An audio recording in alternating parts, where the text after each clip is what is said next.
Alrighty, guys. We're going to give everybody a couple seconds to get connected here before we get started. Sorry it took so long to get going there. Facebook decided that, long story short, it decided to not use my persistent stream key, which means Greek to most people, but I couldn't start the stream. And when I did get it started, then I realized I had the old audio hooked up still, so you wouldn't have been able to hear the stream.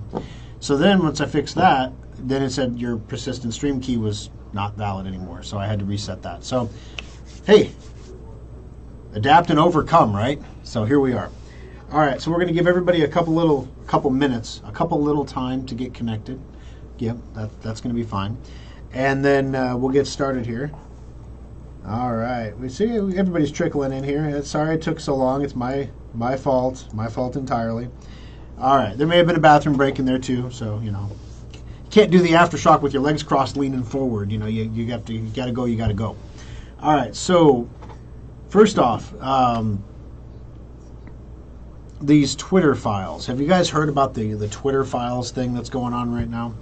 So Elon has stated that in order to restore the public trust in Twitter as an arbiter of a public discourse,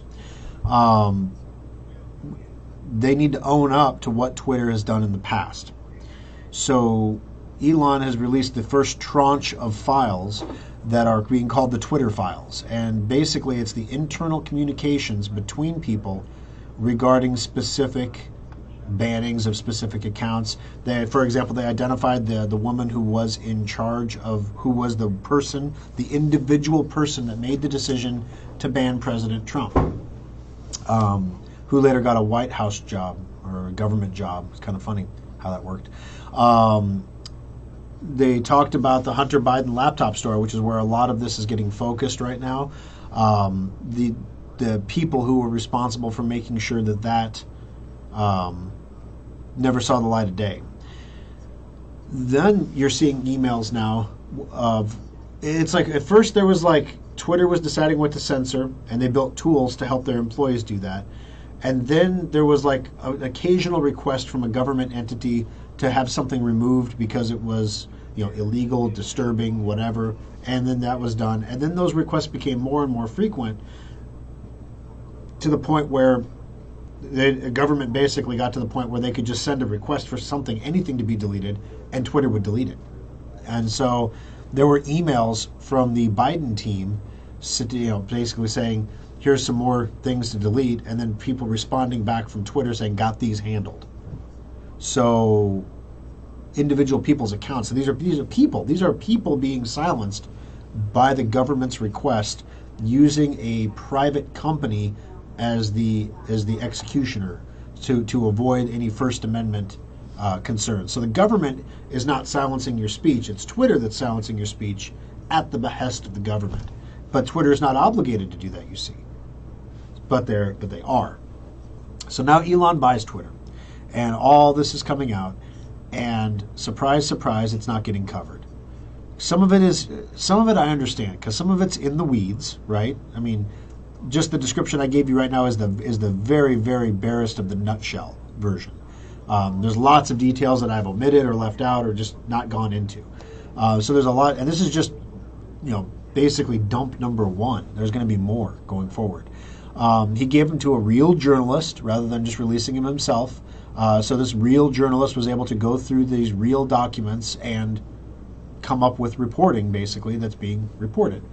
The problem is nobody else is picking up the reporting. I think CNN this week spent 10 minutes total on the story in its entirety. Whoopi Goldberg on The View encouraged viewers to leave Twitter. With Samuel L. Jackson, because we all take our social cues from Whoopi Goldberg and Samuel L. Jackson. You leave Twitter, go somewhere else, because Twitter's evil now. Go somewhere else that we can control, is what Whoopi Goldberg said.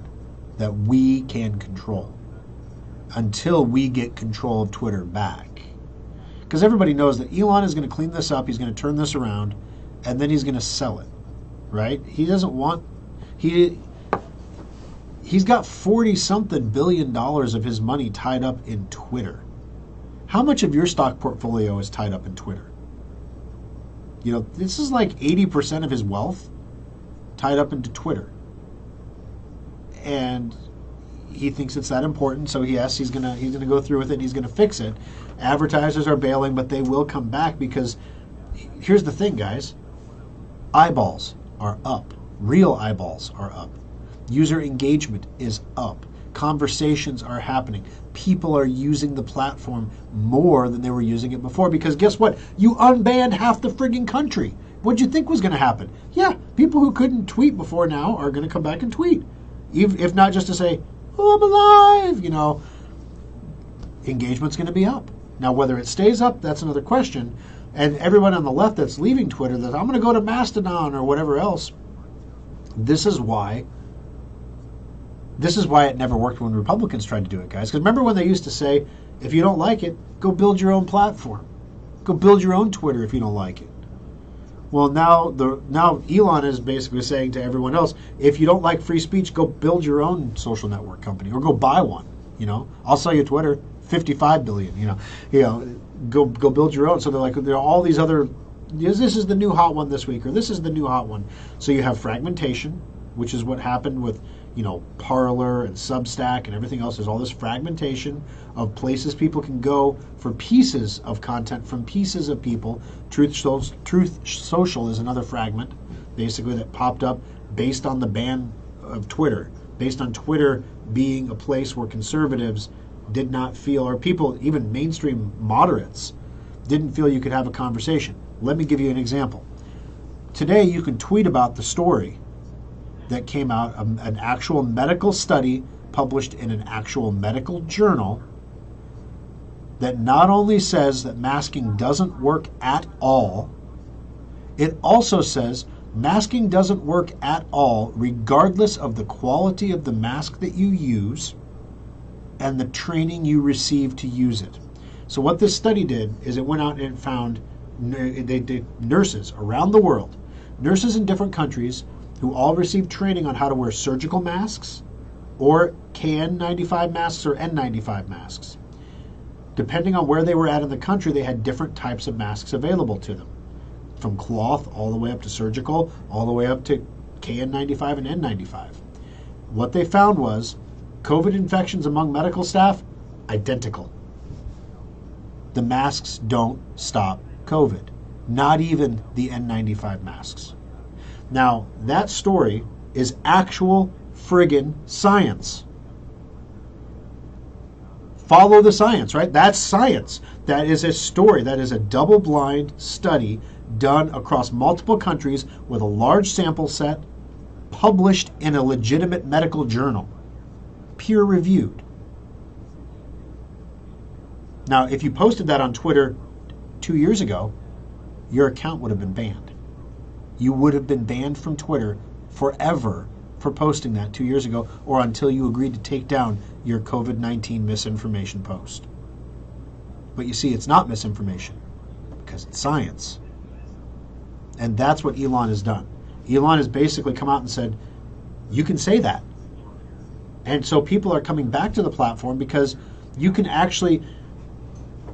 America has always been about the expression of ideas and the freedom to speak your mind. The freedom to... Now, you could be a nutter. You could be Kanye West talking about how, hey, Hitler would have been pretty good, right? No, Hitler would have sterilized your children, dude. No, for real. He would have sterilized your children. That was his policy. So, no. Hitler is not good.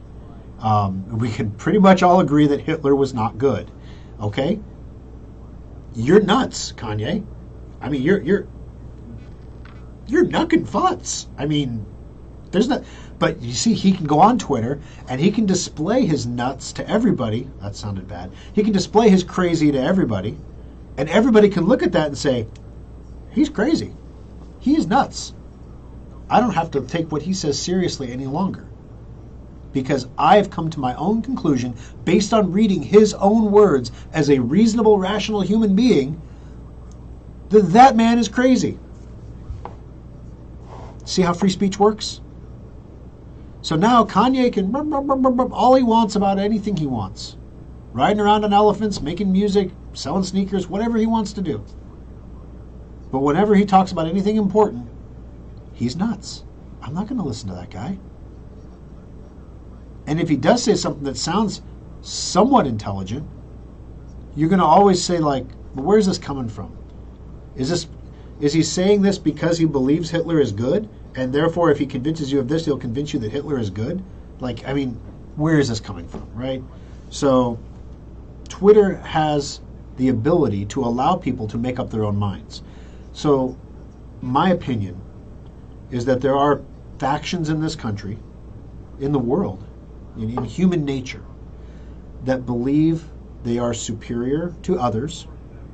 They believe that they are so superior that they actually believe that they are doing you a favor. They are helping you. They are being kind to you by sheltering you from information or words or ideas that are detrimental to your well-being. And it's done out of kindness. It's done out of love, and it's done out of respect for all people. That's one side. The other side says, sticks and stones may break my bones, but words will never hurt me. Remember that one, guys? It's still true. Except now you have a lot of people that get anxiety over words, and then they really get, that hurts. And then, there was a company in Omaha here that got hit with it's probably a ransomware attack. They haven't confirmed anything yet, but it caused the National Suicide Prevention Hotline to go down. They get 8,000 calls there a day. Can you imagine? Now, I was talking with somebody, and I said, okay, listen, I'm trying to imagine myself. I'm trying to be empathetic here and say, I'm going to kill myself. But before I go, I'm going to call this 800 number and tell them I'm going to kill myself. What sense does that make? Maybe that's just the Gen Xer in me. I'm like, if you're going to do a job, son, do it right. Maybe that's just me. But, and he pointed out it's the last call for help, basically. Let's cry out for help. You don't want to kill yourself, but you think you have to. But you don't want to, so you're calling for help.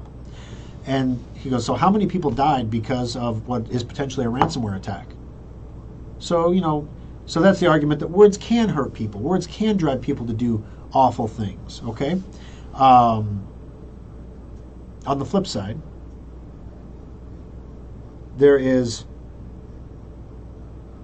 we should be able to talk about the ransomware attack, a potential ransomware attack that took down this company, that took down the National Suicide Prevention Hotline, that prevented all these veterans from calling in, which is primarily who the line serves.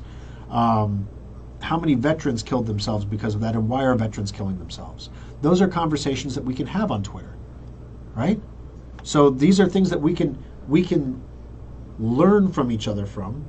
We can understand each other better. Even if we still disagree with things, we can at least understand where the other side is coming from better. I mean, I want to understand why AOC and Bernie Sanders think you can print as much money as you want and have no consequence aside from higher taxes, which is how you pull the money back out of the economy and prevent inflation.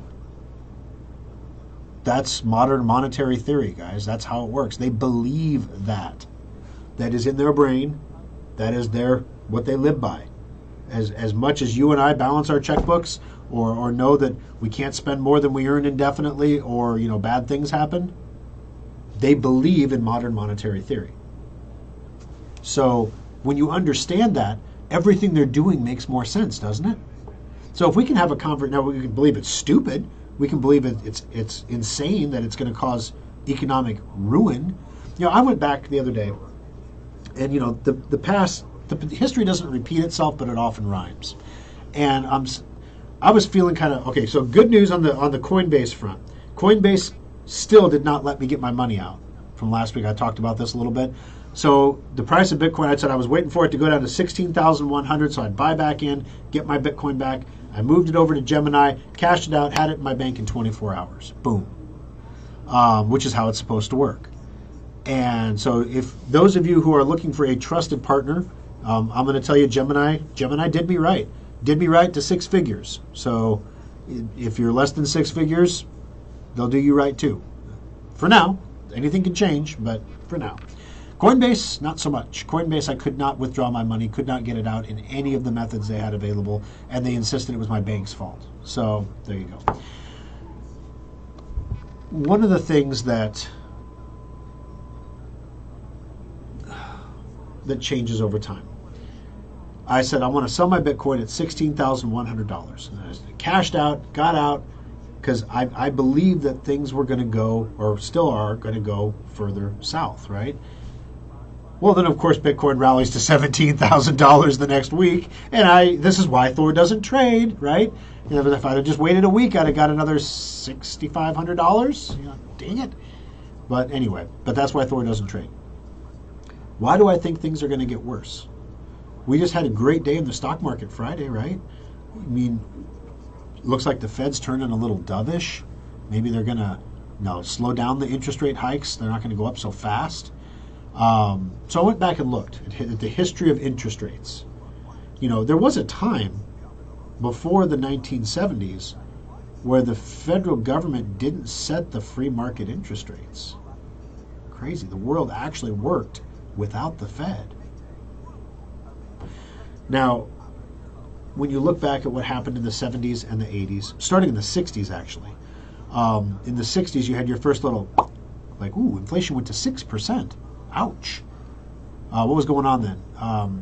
Basically, the late 60s, early 70s, you had the Vietnam War going on, and Nixon needed to pay for the war, so he took us off the gold standard, so he could print more money to pay for the Vietnam War. That's when the wheels started coming off the bus. So every year after that for a while, inflation was crazy. It was like 6%, 5%, 7%. Then it was like 13%. At one point, it was 16% year over year. This is each year. So in other words, what they're saying now is that we've seen peak inflation and it's starting to taper. So that means next year inflation will be lower, maybe 4%, maybe 5%, but certainly not 9 or 10%, right? Because you realize this is compounding. So if prices are up 10% this year and they go up another 10% next year and then another 10% the year after that, the prices have gone up a lot over a 3-year period. Well, in the 60s and the 70s and the early 80s, we got as close to hyperinflation as the United States has ever gotten. There were 2 years in a row with over 10% increases. And those were the years that Volcker killed it. He killed the inflation by raising interest rates to like 18%, was how he did it. First, he raised it to 12%, and that didn't do it. So then he raised it to 18%, and that did it. Could you imagine a 4% interest rate hike over a year? Each meeting, we're going to raise it 1 full point. 1, 2, 3, 4. From 12 to 18. Good. Well, I'm not sure. The thing that's different this time. Okay, so the problem is very similar. We've got crazy money printing. It wasn't because of Vietnam, it was because of COVID. Crazy money printing that happened that is causing inflation, that is circulating in the economy. There's more money that has yet to be printed that needs to be spent, that has been allocated. So there is no reason that the government money will continue to flow into the economy. We're not seeing a slowdown there. I don't think the Fed can raise interest rates to 18% this time around. I think it would bankrupt the federal government. And yes, the federal government can print money. They owe money to themselves. So if you're bankrupt to yourself, but the problem is there are obligations that have to be met. There are Social Security checks that have to go out. There's program spending that has to happen, mandatory spending supposedly. Nobody's talking about cutting spending. Republicans just voted to keep earmarks, which are basically, if you don't know what an earmark is, it's when you take a piece of legislation and you say, I want to add $500 million to that for the study of shrimp on a treadmill in Louisiana. And that money is earmarked for that. And so then there's a grant that comes out for $500,000 to study shrimp on a treadmill in Louisiana. And all of a sudden there just happens to be a company in Louisiana that has set up underwater treadmills for shrimp. It's amazing, right? And then since that's the only company that has an underwater treadmill for shrimp situation set up, they get $500,000. It's kickbacks. It's campaign kickbacks for support. It's how the world works. So you can love it, you can hate it. It's how the world works right now. And the Republicans are full in on it. So we don't have anything different now that the Republicans have the House. It's the same. It's the same death, just a little slower. It's like cutting back from 2 packs a day to 1 pack a day. I'm down 50% on my smoking. I'm only smoking 20 cigarettes a day now. 1 an hour for every hour I'm awake. Yeah. So we have a situation now where next year the job market is. We're seeing this, guys, in our applicants, even at Schrock now. We're seeing a higher quality of applicants come in. We are seeing applicants actually showing up for interviews, people who want to work. We're seeing it. We're starting to see an increase. Now, I'm not saying you'll still see me in the service center working shifts because we don't have enough people, but we're seeing an uptick. Right? There's a light at the end of the tunnel here. Not only that, but the firings of these highly paid people. The jobs that are getting cut right now, guys, are not Amazon warehouse jobs. The jobs that are getting cut are $250,000 a year Facebook jobs, or Google jobs, or Apple jobs. Those are the jobs that are getting cut right now, because that's where you make the impact. That's where you cut the cost of the organization by cutting high-paid employees. That's how Elon is fixing Twitter. Some of these content moderators were making $500,000 a year to censor content. He just fired them. Look at that. Fired 2 of you. I saved $1 million a year. Yes. Wow. That's pretty impressive. So we're going to see high-caliber, skilled employees entering the workforce who are not going to be able to get jobs at the same level they had before. And some of them know this. Like they know they had a pretty sweet gig before and that the gigs may not be as sweet going forward. So you're going to see wage deceleration happening, because how many waitresses and waiters and Amazon warehouse workers need to get a raise to offset a guy going from $240,000 a year to $150,000 a year? That's a lot of $2 an hour raises. You know what I mean? So, long story short, I think things are going to still kind of slide next year. I think when I'm looking at the inflation chart, it was a 10-year event, guys. And some years were better than others. Some years were 4%, 6%. Some years were 13% or 18% inflation. Can you imagine 18% inflation? So the Fed is trying to engineer a soft landing, so they're slowing down on the rate hikes, because the job losses are going to be intense next year as stock prices fall. We're going to see some opportunities here. So when I say opportunities, one of the things that I believe in life, guys, I like to know what's going to happen, and I like to know the best case scenario, and I like to know the worst case scenario. Not because I'm going to sit and roll around in the worst case scenario and build a bunker and stock it full of canned food and wait for the nukes to go off and I'll be the only person left. Would you want to be the only person left? It's not to say you don't prepare for events, but my goodness. So what I believe is if you believe based on history that you know what's going to happen, you can prepare for that and set yourself up or set your company up for success. So, for example, in an environment where companies are forced to cut highly paid employees first, highly paid employees that will not have an immediate impact on the operations of the company, who do you cut? You cut tech people. You cut IT.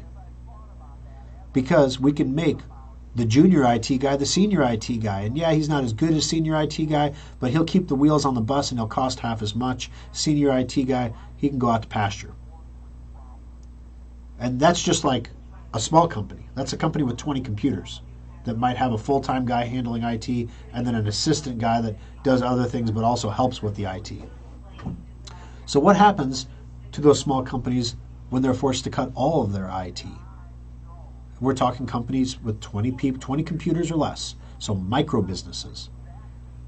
You cannot survive in the current world with ransomware and websites and email and everything else and not have somebody on hand that understands how that world works.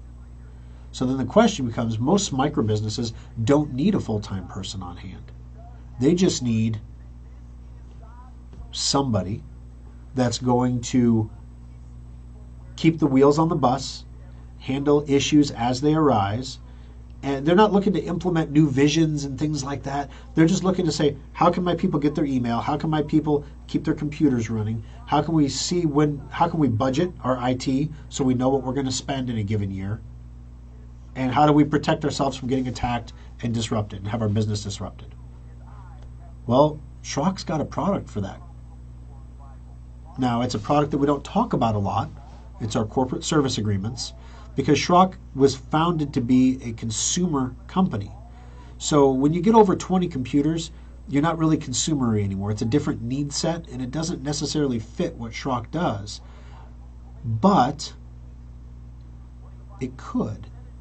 So we are currently looking for a person to lead that division that is going to have the complete toolbox of skill set, which is somebody who can create systems, somebody who can implement systems, somebody who can work systems, and then somebody who can refine and revise until we have a system that is perfect enough that we can service business clients regularly at levels of service that are higher than what we provide for consumers. And we provide a high bar for consumers. The bar that we give consumers is typically the bar that businesses get.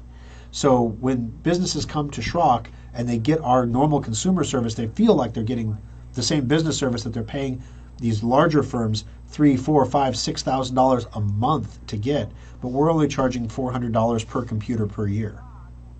So it's pretty affordable, pretty impressive. But to us, it's just another day at work, right?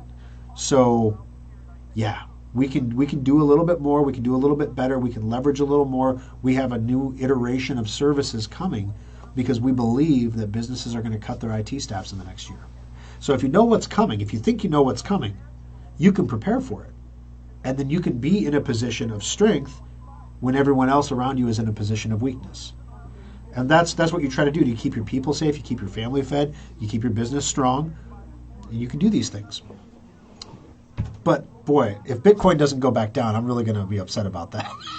I'm actually rooting for Bitcoin to go down now. I'm like, get down to 10,000, get down there, so I can buy my Bitcoin back and make a tiny profit. Get back down there. Oh, golly.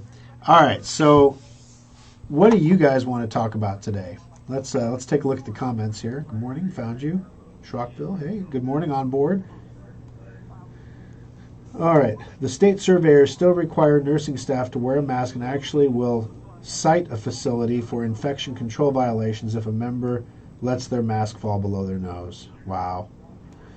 Well, I went to a retirement facility to do a pickup for Dorothy last week, and I had to put on a mask when I went in the door.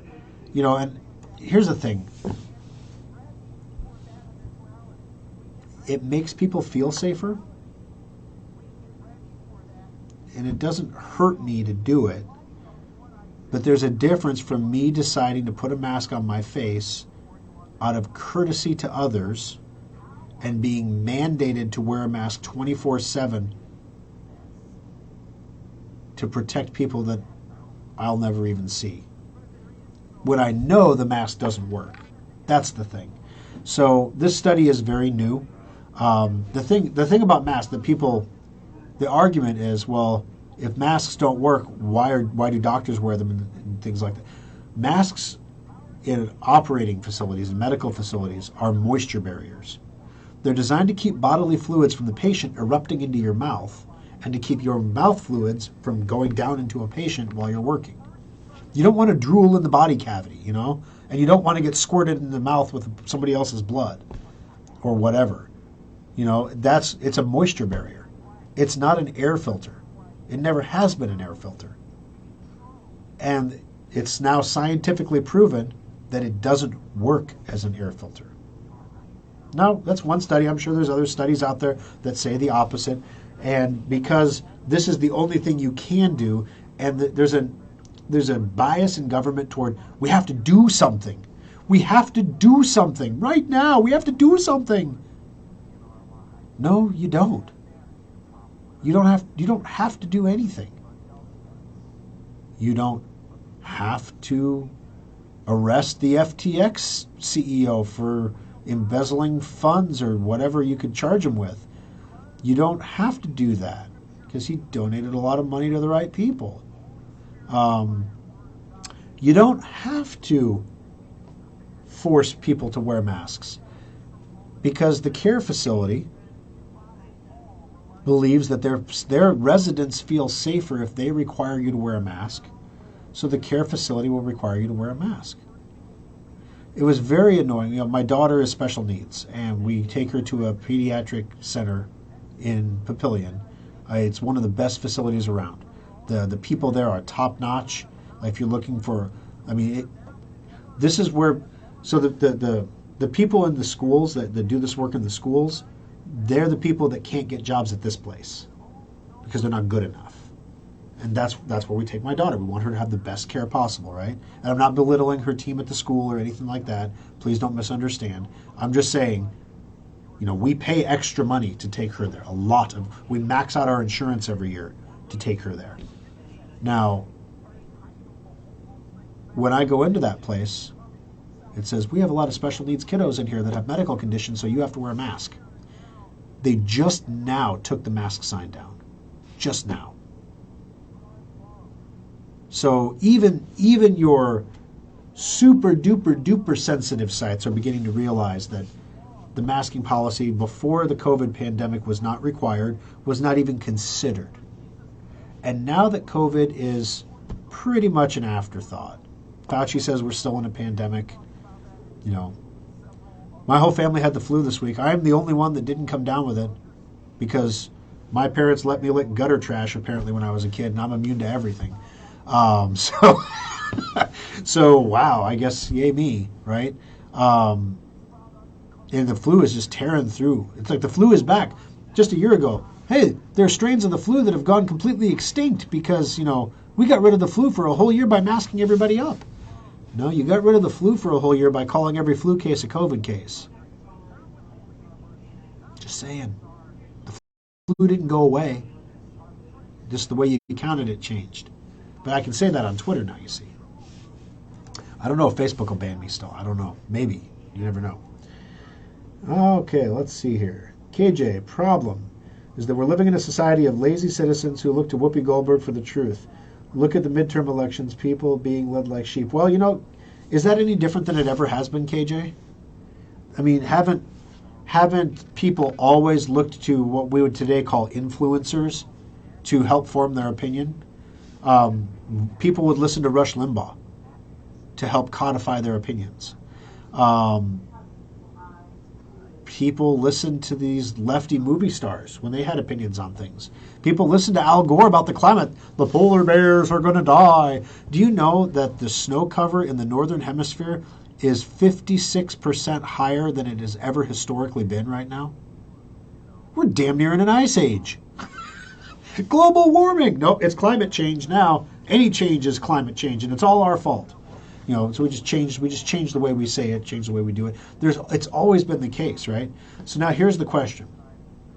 How do you get people into that influencer position that are going to carry the banner for the things that you believe in? So now here's a great example, I think. Elon Musk is a great example. Elon is not a conservative. Elon is pro-abortion, I believe. To an extent. He's got this population thing where he's like, we must have all the babies because our population is going to go away. But he's not, I'm just saying, he's not a socially conservative guy, right?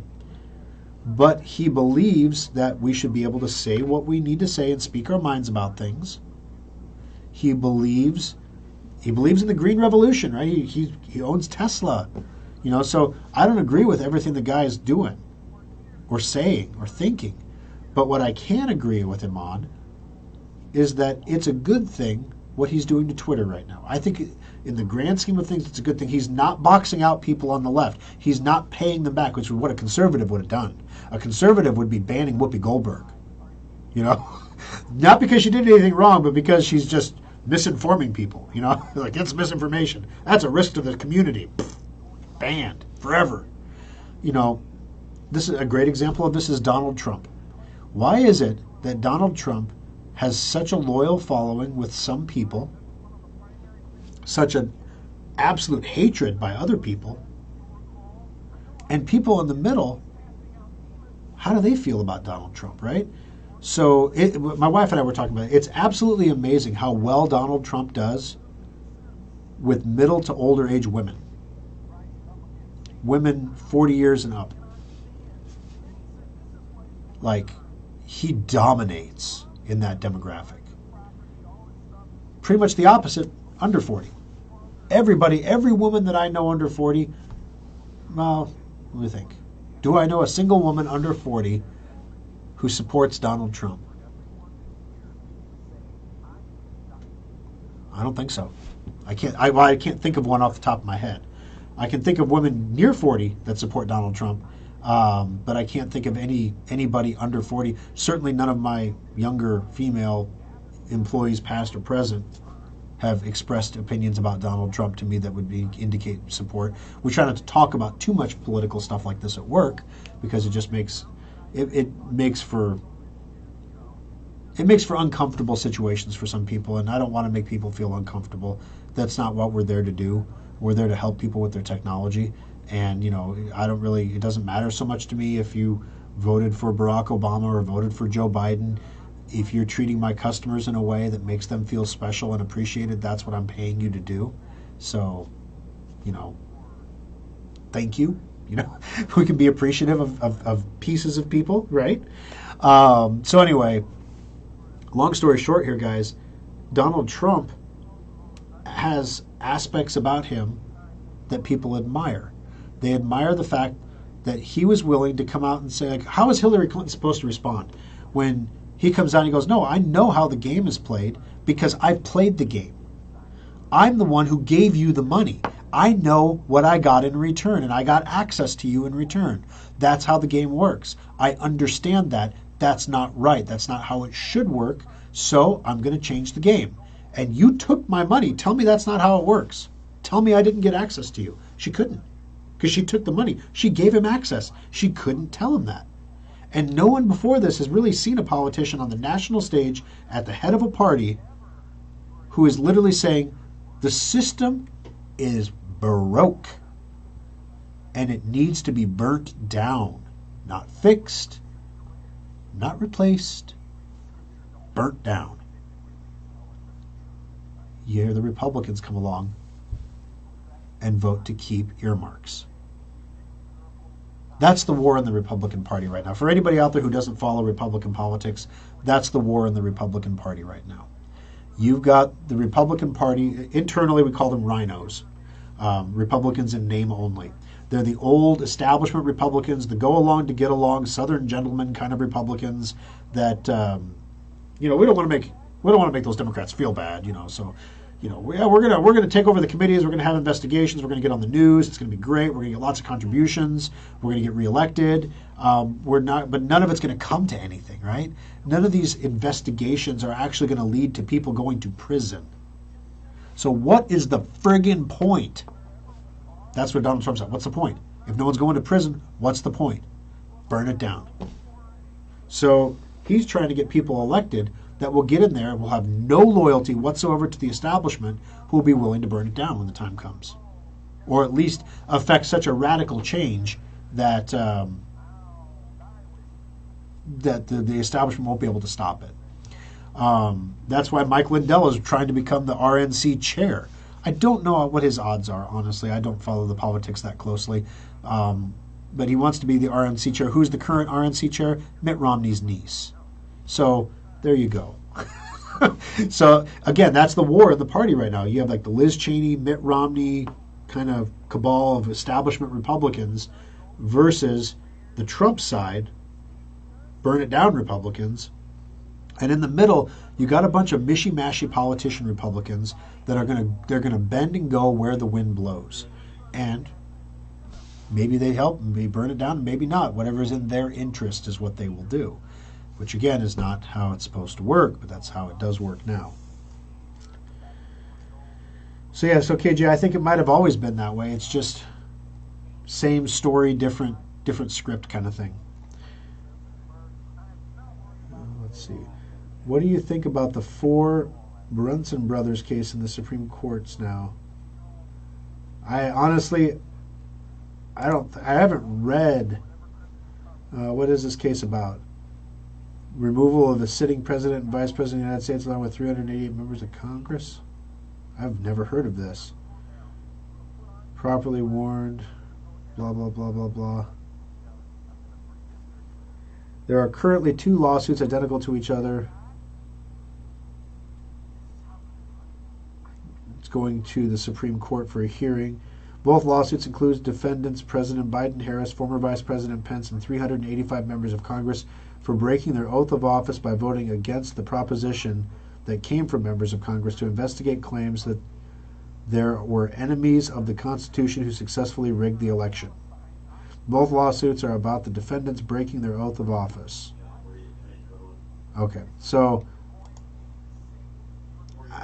the Supreme Court has shown no willingness in the past to get involved with this.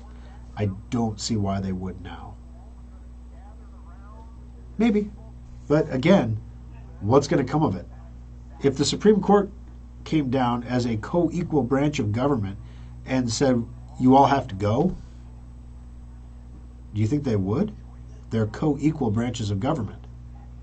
The Congress has the same power that the Supreme Court has, that the president has. Well, not the same powers, but you get what I'm saying. They all are enshrined in the Constitution. There is no mechanism for the Supreme Court to eject a president and a vice president. There's no mechanism for the Supreme Court to eject the entire Congress. That would be a coup. So I don't think it's going to go anywhere. I mean, yeah, I don't know what you do to fix this. I genuinely, if I knew what to do to fix it, I'd be running for office. Anytime I get the inkling in my little brain that I might be able to do some good, I always come back to the conclusion at the end.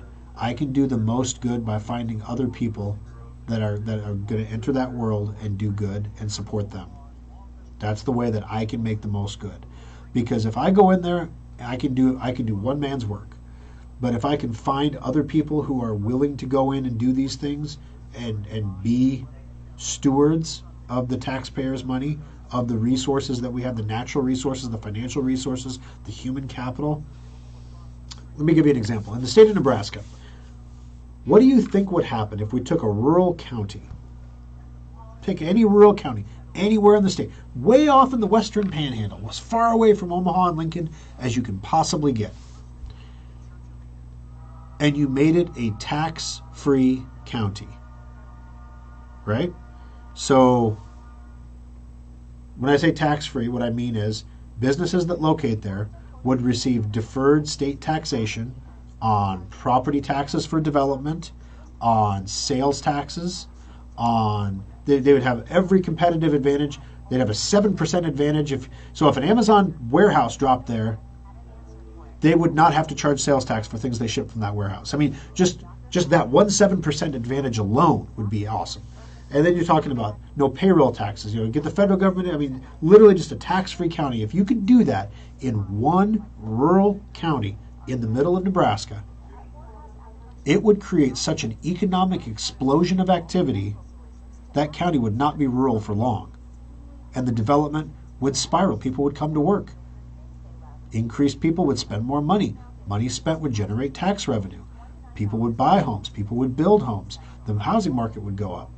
This is what Florida is doing, guys. We can do that here in Nebraska. We can do that in Iowa. But there's no need. There's no desire to. There's no desire to have that kind of growth. There's no desire to have a diversification of the economy of the local area. People in western Nebraska would oppose it because you're destroying our rural lifestyle. People in eastern Nebraska would oppose it because we already have the infrastructure here. It makes sense to put that tax-free county right here. Put it right here. Maybe make it Saunders County or Cass County, something real close to Omaha and Lincoln, so that we can benefit in that development. There'd be a big fight over where it was going to be located, blah, blah, blah, blah, blah. And it would get done. But just imagine if you could. Wow. Just wow. That would be a phenomenal economic experiment, wouldn't it? Just saying. Oh, I'm sorry you're not feeling well, Aaron. Yeah, I've had the video lock up on me a couple times too. I just refreshed it and it came back up. The sign in Goodwill Lincoln downtown yesterday said closed due to staff shortages. Apparently the vocational rehab people are working now. Wow. When Goodwill is closed because they can't get staff. That is crazy. Because, yeah, you get a lot of people there in vocational rehab, people building skill sets, people learning the basics of job 101, like show up on time, you can't smoke on the job, do your work, stay busy, the longer you stay, the more you get a raise, that kind of thing. Clock in, clock out, and you can't get those people. Yeah. Big tech companies are in bed with China because they have to be. China is such a huge market for our goods and services. Plus, China is a key source of producing our goods. If we were to get into tiff with China, they could stop making phones. Oh yeah, Richard. The interconnected economy, the global economy, if you will, was created to prevent war. China and America will never go to war with each other because we're too dependent on each other. If we went to war with China, you wouldn't have any antibiotics anymore in America because we don't have any factories that make them here anymore. They're all in China. So China's making all these things. China has all this potential prosperity. We've outsourced everything to China because the labor was cheap. It was a developing country. Well, now China's becoming not so cheap. Number one, they're seeing economic development, which means their people are demanding higher wages. And as we're seeing with the Apple factory, their COVID policies, are forcing Foxconn to pay people ridiculous bonuses to get them to stay. But then they're not paying the bonuses, they're double-crossing people, which made them riot. And then they didn't feed them, and that made them riot harder. And so now all of a sudden Apple is pulling much of their assembly and production out of China. And we're seeing the de-Chinification of the industry, basically. What's that going to do to China? China's got a real problem because they have way too many people and way too little opportunity. If everybody in rural China decided to move to the cities, there are literally not enough beds in existence for those people to sleep on, even in shifts if they're hot bunking. There's not enough beds in existence, let alone rooms, let alone jobs. And the dream of every rural Chinese person is to make it big in the city. Every year, pour into the city. So China's trying to keep those people rural, keep them producing food, keep them producing pigs, keep them farming chickens and eggs and making the rural stuff that the Chinese need. Meanwhile, they're trying to keep the citizens placated in the cities, and they're promising economic prosperity in exchange for freedoms to do that. Now the economic prosperity is going away. How much is China willing to lose before they decide that the optimal solution is to take what they need at this point to continue growing? Because they're not going to get it for free anymore. So this is happening. It's happening. Trump kicked it off. Notice that Biden never removed the tariffs off China. Now they're talking about banning TikTok on all federal devices, which, I don't know, the White House has a TikTok feed. So how will they update their TikTok if they can't update it on federal devices? Again, should the federal government ban Americans from using TikTok? I don't think so. I don't have a TikTok account. We don't have a Schrock TikTok account. Should we? A marketer would say, yes, you should. That's where people's eyeballs are at. You need to be where the eyeballs are at. Therefore, you need to be on TikTok. But I'm trying to imagine me making TikTok shorts and things and having people watch them. Maybe not. I can be entertaining when I want to be. You can check. Maybe I can pose with Santa at the Des Moines Service Center, I had trouble updating a laptop with 22H2 update. Kept getting an error message. I tried the media creation tool and it kept failing. Then I used the media creation tool without specific computer selected. Installation worked great. Yeah, the difference there, Ronald, is the difference there is what we do during Safe Upgrade. The reason when you run Safe Upgrade that it takes so long to download the update, whereas when you run it on Windows it downloads like that, is because we download the entire update, all the pieces, need them or not, and then we run that on your computer. The media creation tool downloads only what it thinks your specific computer needs, to run the update. So there's a difference there. Now, the other thing, we'll use the media creation tool to create flash drives that have the full installer on it. So we'll do something similar to what you did, but we already have it on a flash drive. We just plug in the flash drive and we run it from there. So basically, it's safe upgrade. If that doesn't work, there's a reason why. We double check everything. Then we run the media creation tool. If the media creation tool doesn't work over the Schrock desk, then we have you bring it in and we run it off a flash drive in the service center. So that's kind of the march of how that goes. But absolutely, Ronald, good job. Sure you're not looking for a tech job? You sure? I want to thank you for the conversation we had.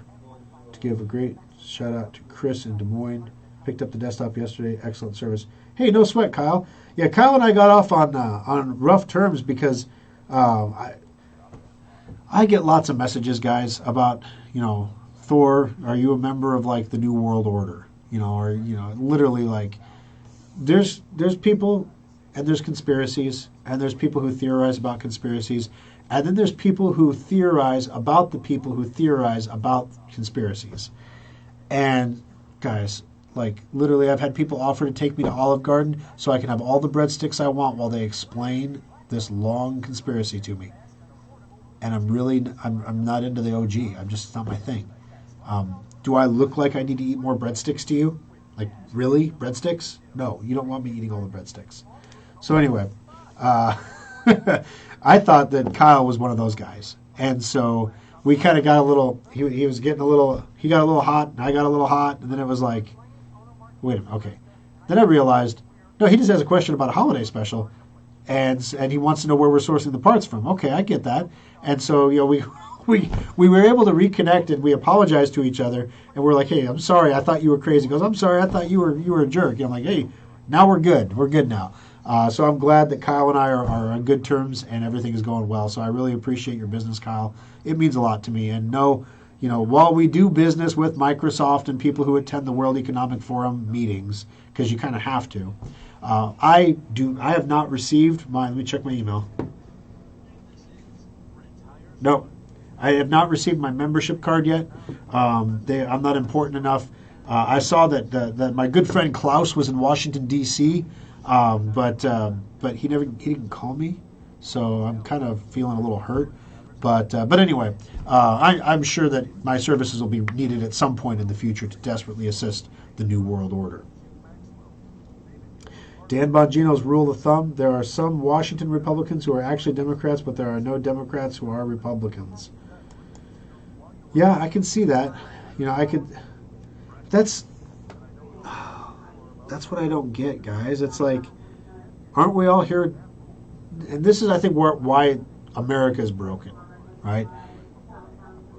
Aren't we all here to have a country together under a constitution where the rules are clearly spelled out, and we can leave each other TF alone to do what we want to do, to whatever makes us happy, as long as it doesn't infringe on those rights enshrined in the Constitution? That's the only thing the federal government is supposed to be doing. Now, that might be an antiquated idea because there are other governments out there that do a lot more that would be a huge threat to the success and stability of a country that also did not do those things. So I see the counter argument where the needs for governments to do things are bigger than they were when the Constitution was written.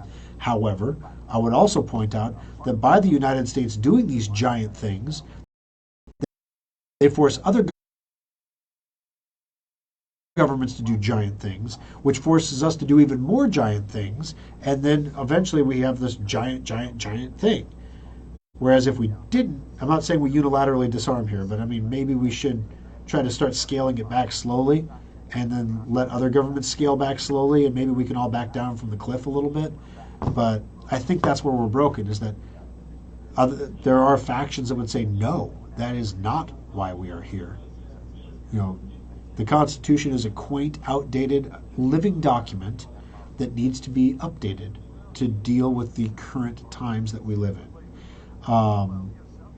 There are people in our government who believe that the Chinese model is an effective model, is a model that should be emulated. They got elected like everybody else. Somebody voted for them. Right? See what I'm saying? Like somebody voted for them. Or did they?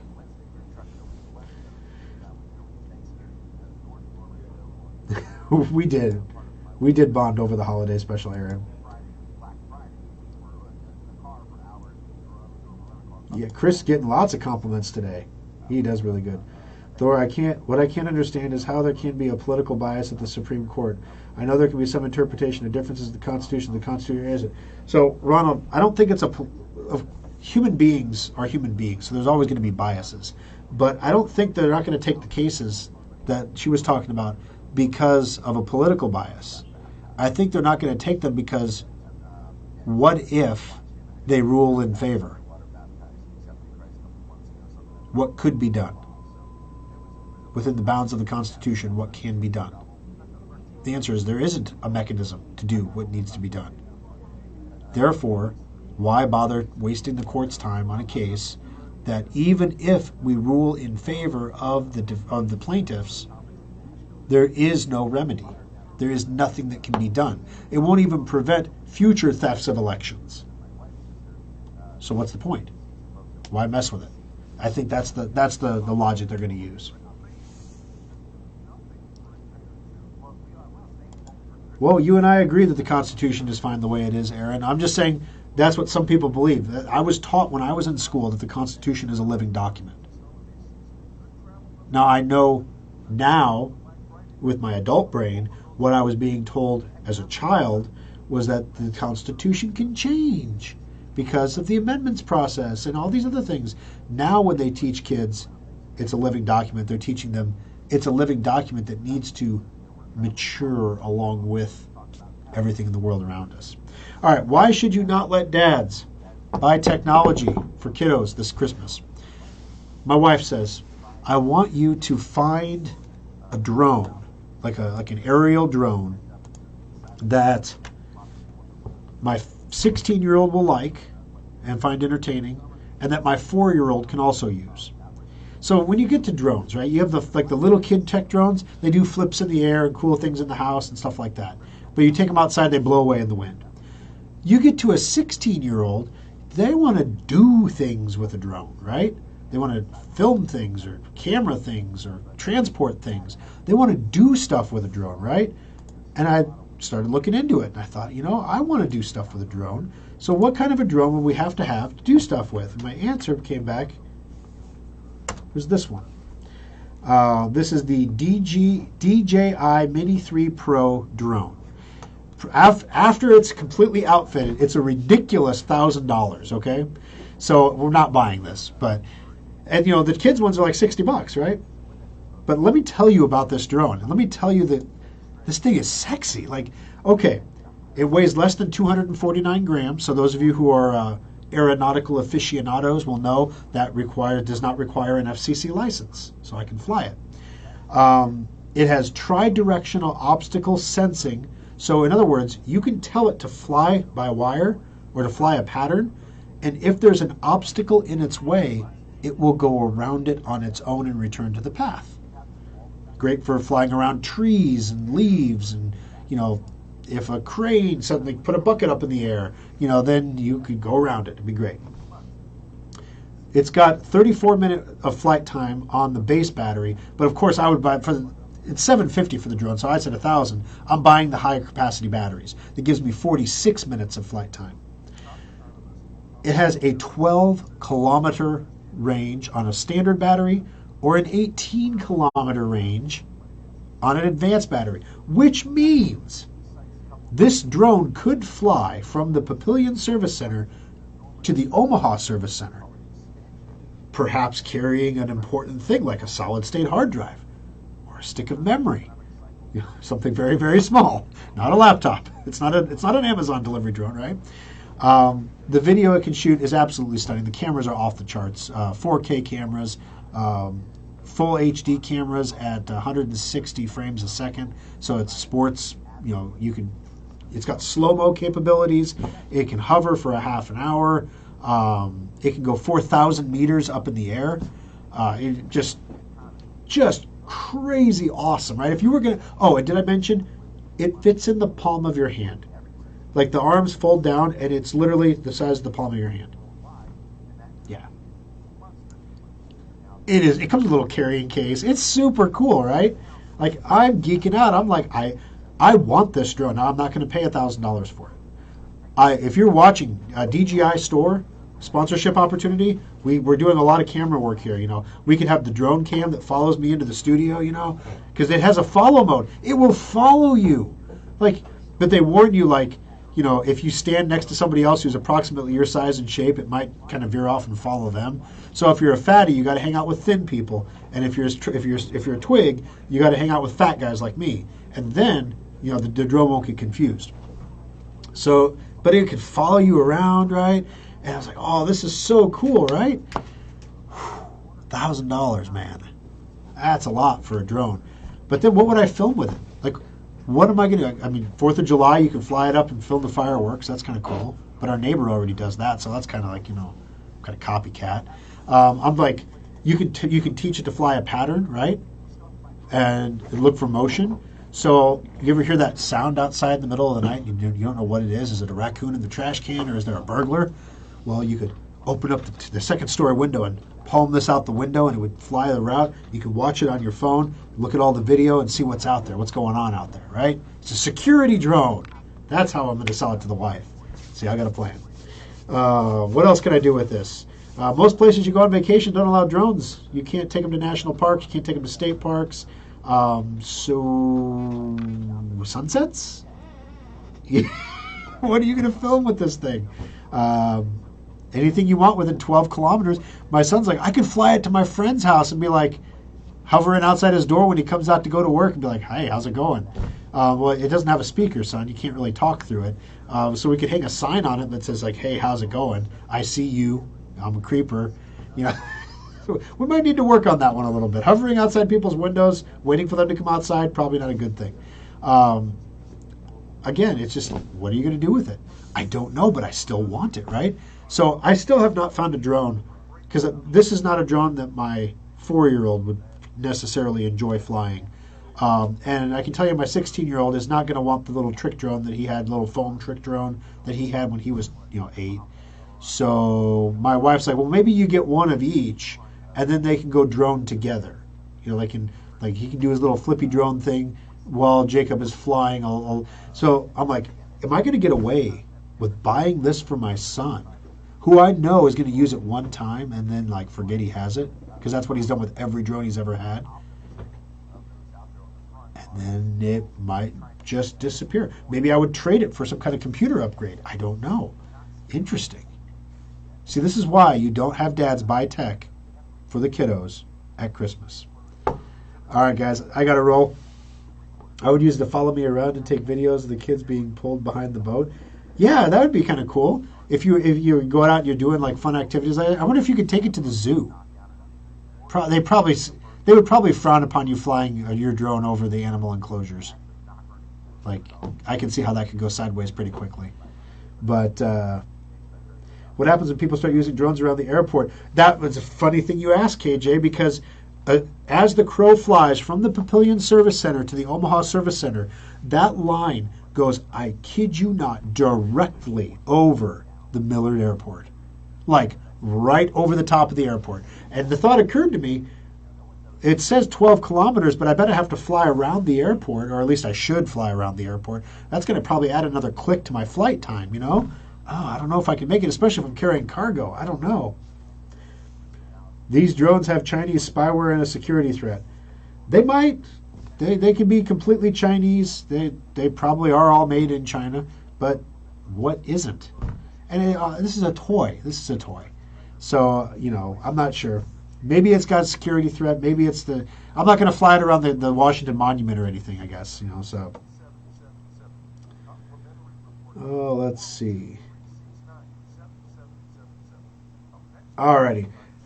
And Janine says I should check out an interview because the Supreme Court can do something about this. Okay, I will check it out. Thank you for the heads up, guys. Thank you for joining me for the Aftershock. I've got to get rolling here. But it's been fun, guys. I appreciate you taking the time to be with us. Hopefully it was entertaining. Hopefully you know about a new drone now that you can go buy for your kids. Yourself and your kids too. It could be something the family could do together, right? Right? Right? 47 minutes of flight time per battery. Oh, did I mention it has removable batteries? So when you buy extras, it comes with the cheapo battery, the 36-minute battery, and then in the kit that you get for the extra $200, you get 2 high-capacity batteries and a dual charger, which means you have 3 total batteries, which means you always have 2 on the charger. Battery Nazi right here. Yeah, you better believe it. Keep those puppies charged up. We can fly all day long, baby. It's going to be great. I don't know what I'm going to film. Gosh, what could you deliver? Like, see, this is the thing. From a science perspective, I just want to buy this drone, and I want to see if I can fly this. Supposedly, it can resist winds up to 10.7 miles an hour. It can hold station in those winds. So it's like rated up to like a level 5 or something. But I want to take this drone and I want to see if I can fly it from the Papillion location to the Omaha location and have it land safely there.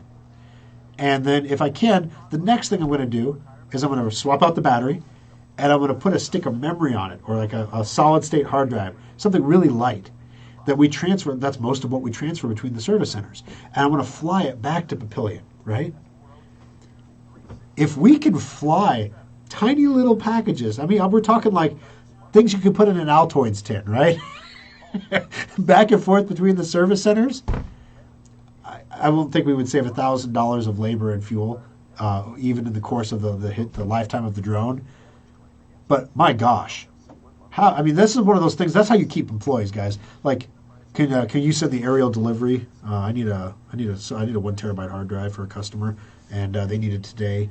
I don't have time to bounce over to Papillion because that would only leave one person here in the service center. So I need you to send Schrock 1 aerial delivery drone with the hard drive for me. Aerial 1 is dispatched and is on the way. ETA 27 minutes. That would be so cool, right? Oh my gosh, I see a commercial happening. All right, guys, got to roll. Thanks for joining us. Have a great week, and we'll see you next weekend for another edition of Compute This.